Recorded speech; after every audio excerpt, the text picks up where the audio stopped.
وخسارتك كان مخوفنك وزاعجنك ومقلقنك الإيدز، أنت بطل. تراك أنت رحت وارتكبت الحرام، بس طلعت لك حبة بسيطة، عاد أنت خلاص 3 شهور بالله عليك ما تقرب زوجتك خايفان، و6 مرات مسوي فحص، وبعد الشيطان أو إبليس أو اللي في راسك يقول لك، أو الوسواس يقول لك بعدك أنت مصاب.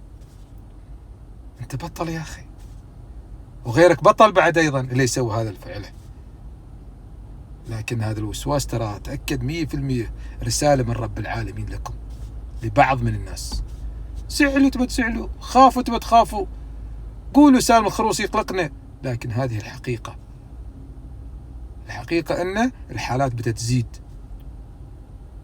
عندنا، والأسف الشديد ما يفيدكم إلا هذه المقاطع عشان أذكركم عندك زوجي وعندك أولاد وعندك حياة وعندك وظيفة، بتدمر نفسك بنفسك.